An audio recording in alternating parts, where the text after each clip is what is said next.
সবুজ ফসলের চিরাচরিত মাঠে স্থান করে নিয়েছে পলিনেট হাউস। এর ভেতরেই উৎপাদন হচ্ছে বিভিন্ন ফসলের স্বাস্থ্যবান চারা।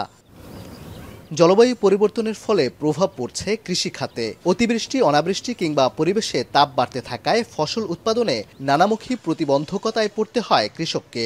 এমন পরিস্থিতি মোকাবেলায় আধুনিক প্রযুক্তিতে কৃষকদের অভ্যস্ত করতে কাজ করছে কৃষি বিভাগ। ময়মনসিংহের বিভিন্ন উপজেলায় বাস্তবায়িত হচ্ছে লোহার অ্যাঙ্গেল ও পলিথিন দিয়ে তৈরি এই পলিনেট হাউস।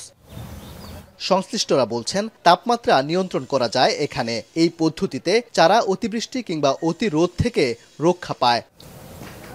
ময়মনসিংহ সদর উপজেলার চোরখাই এলাকার কৃষক আল আমিন কৃষি বিভাগের সহযোগিতায় 1,20,000 টাকা বিনিয়োগ করে 6 মাসে 3,20,000 টাকার চারা বিক্রি করেছেন তিনি। বাঁশ কাঠ দিয়া নর্মাল পলি দিয়ে সেট করে আমি চারা করতাম। তো ওই চারাগুলো বিভিন্ন প্রাকৃতিক দুর্যোগে নষ্ট হয়ে যায়। পলি হাউসে চারা করলে আপনার উৎপাদন খরচ খুবই কম, লেবার খরচ কম পড়ে এবং এখানে চারার গুণগত মান ভালো থাকে। জার্মিনেশন খুব ভালো হয়। যে 10% জায়গার মধ্যে দেখা গেছে আপনার 1.5 লক্ষ চারা প্রতি মাসে করা যায়। তো মোটামুটি যে প্রযুক্তিটা, এটা হচ্ছে চারা উৎপাদনের জন্য একটা উত্তম প্রযুক্তি।